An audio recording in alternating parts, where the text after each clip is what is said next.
Hi everyone and welcome to today's flight. Rome to Abu Dhabi on an Etihad 787 Dreamliner in business class.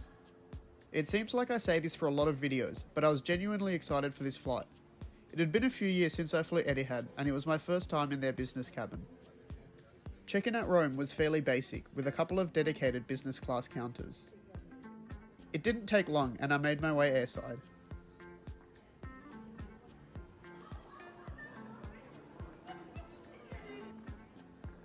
Etihad passengers were invited to use the Plaza Premium Lounge. I was pleasantly surprised at the size of the lounge as well as the food available. There was a buffet selection and there was also a QR code which allowed you to order from a menu with more options and have it delivered to your table. I had a ham and cheese toastie and a pancake. My gate today was at the far end of the E gates and I had to take an air train to get there. There wasn't much to do or see at these gates, so I'd recommend spending most of your time in the main terminal.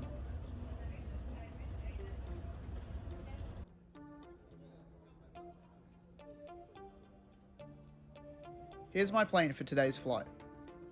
Etihad has a few different versions of the 787, but they all have the same business class product. My plane was a Dash 9 in a 2-class configuration.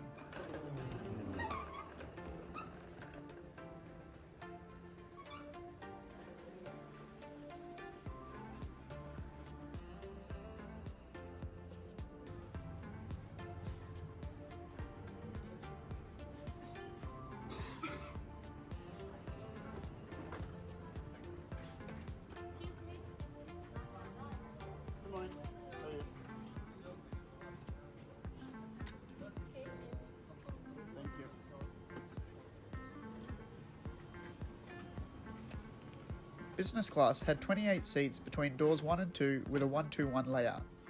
The seats are staggered and alternate in position. The window seats are either next to the window or closer to the aisle. The centre seats are either close together in the middle or more separated and the seat is closer to the aisle. What's more interesting is that the seats also face different directions. Some seats face forwards while others face backwards. While this does provide more seating options, it does mean that not all seats are equally as good, in my opinion anyway. I chose seat 6K, which was a proper window seat, closer to the fuselage and forward facing.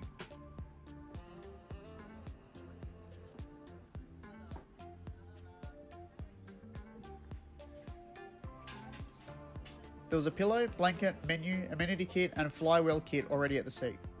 The crew were also quick in offering me a champagne, which I gladly accepted. I love that I had to step into my seat, like my own personal space.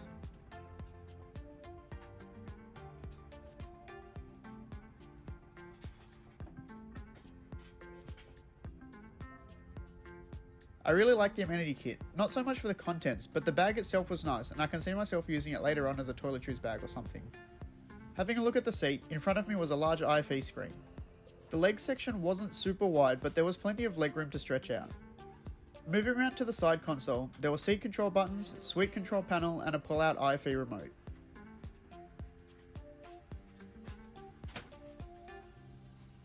Moving even further around, to my side was another side console and armrest.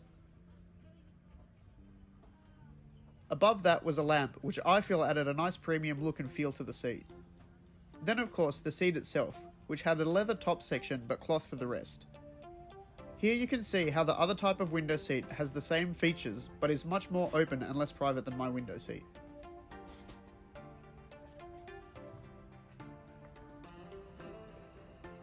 The foot cubby was an okay size and I had no issues later on in bed mode.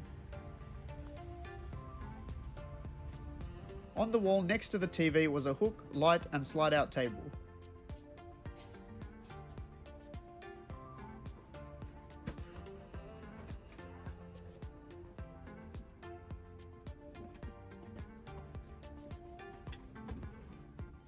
A closer look at the armrest revealed some storage, headphones and a water bottle underneath.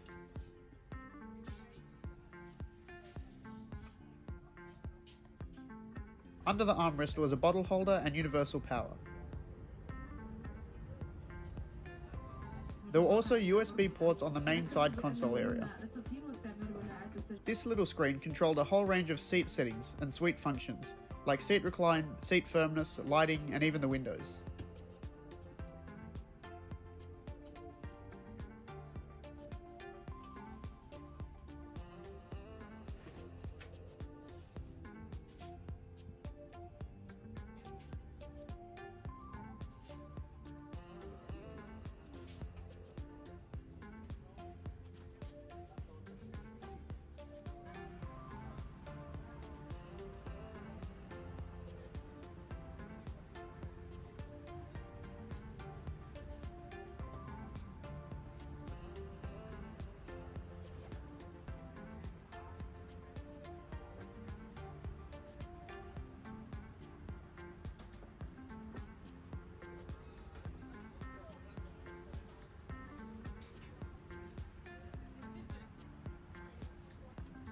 We were offered a hot towel, then pushed back to start our flight to Abu Dhabi.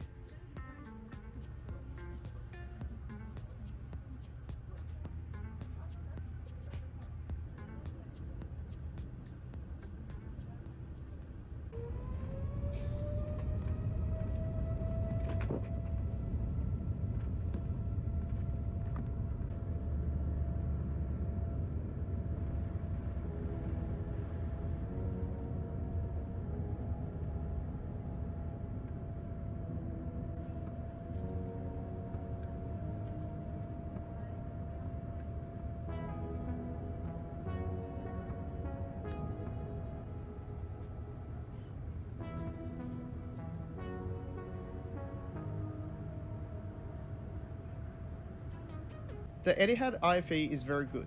Not quite as good as Emirates, but definitely more than enough to keep you entertained.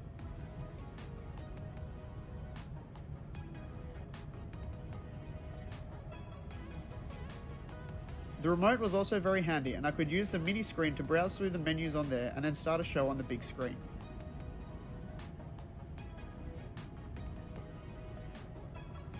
There was also a food and drink section, and I believe the idea was that passengers could order through there and the crew would bring out the order, but it wasn't working on my flight. I've used a similar ordering system on Air New Zealand before, and it's great being able to get drinks without needing to call over the crew to ask for something.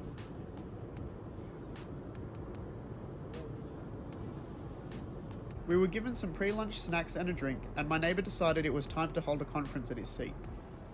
Privacy is a bit odd with this seat layout. Although I wasn't necessarily looking directly at someone, I could still see quite a few people around me and what they were doing. Lunch started with a beef carpaccio salad with asparagus. Of course, there was bread as well. This was followed by chicken with lemon mashed potato, beans and corn. This was an impressive meal. The chicken was juicy and tasty, and the sides went well with it. For dessert, I had a salted caramel chocolate lava cake and ice cream. The crew also gave me a fresh glass and water after the main course, which I thought was a nice touch, but it was a bit strange that the other meals were served on a tray when they didn't really need to be. It's also worth mentioning at this point that the crew on my flight were very pleasant and the service was excellent. Reclining the seat and converting it into a bed was straightforward. All I had to do was hold down the button. Unfortunately, there was no mattress topper, but the bed was on par for business class. There was ample width and shoulder room, which narrowed slightly towards the foot cubby.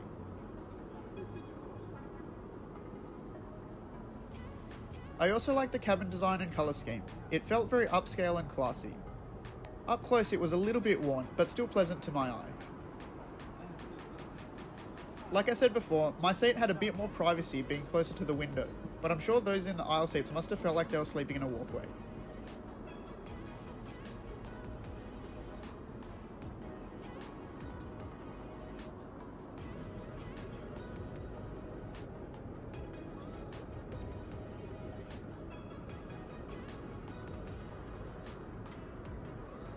I dimmed my windows and napped. There was no second meal service on this flight, but I did plan on having a pre-landing snack from the all-day section of the menu. Sadly, I napped a little bit too much, and by the time I woke up, it was almost time to land. So, what did I think of Etihad's Dreamliner business class? First of all, make sure you choose your seat carefully. I was happy with my seat selection, and in my opinion, it's the one to go for. The seat was comfortable, with enough space and storage, but again, privacy levels do vary from seat to seat. The food and service were both very good, well exceeding my expectations for business class. Overall, a great flight and really nothing to complain about. It's just a shame the flight wasn't longer.